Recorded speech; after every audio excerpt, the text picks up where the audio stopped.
মাননীয় chief whip Mohammad Nurul ইসলামকে পরিকল্পনা মন্ত্রণালয় সম্পর্কিত স্থায়ী কমিটি গঠন সম্পর্কিত প্রস্তাব উত্থাপনের জন্য আহ্বান জানাচ্ছি।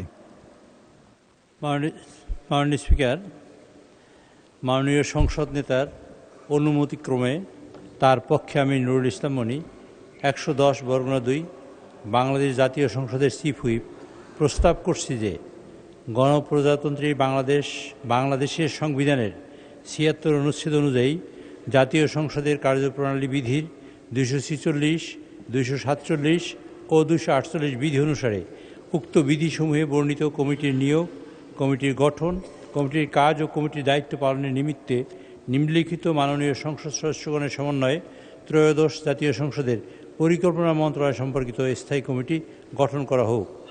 মাননীয় স্পিকার, সদস্যবৃন্দের নাম: ডক্টর আব্দুল মঈন খান, 200 নরসিংদী 2 সভাপতি; জনাব মোহাম্মদ জুনায়েদ আব্দুর রহিম সাকি, 248 ব্রাহ্মণবাড়িয়া 6 সদস্য; জনাব এম রুহুল কুদ্দুস তালুকদার দুলু, 59 নাটোর 2 সদস্য; কাজী রফিকুল ইসলাম 36 বগুড়া 1 সদস্য; জনাব মাইনুল ইসলাম খান 169 মানিকগঞ্জ 2 সদস্য; জনাব মোহাম্মদ ফখরুল ইসলাম 272 নোয়াখালী 5 সদস্য; জনাব মোহাম্মদ শওকতুল ইসলাম 236 মৌলভীবাজার 2 সদস্য; মোসাম্মদ ফরিদা ইয়াসমিন 306 মহিলা আসন 6 সদস্য; মোহাম্মদ সাইফুল আলম 185 ঢাকা 12 সদস্য; জনাব মোহাম্মদ রাশেদুল ইসলাম রাশেদ 143 শেরপুর 1 সদস্য।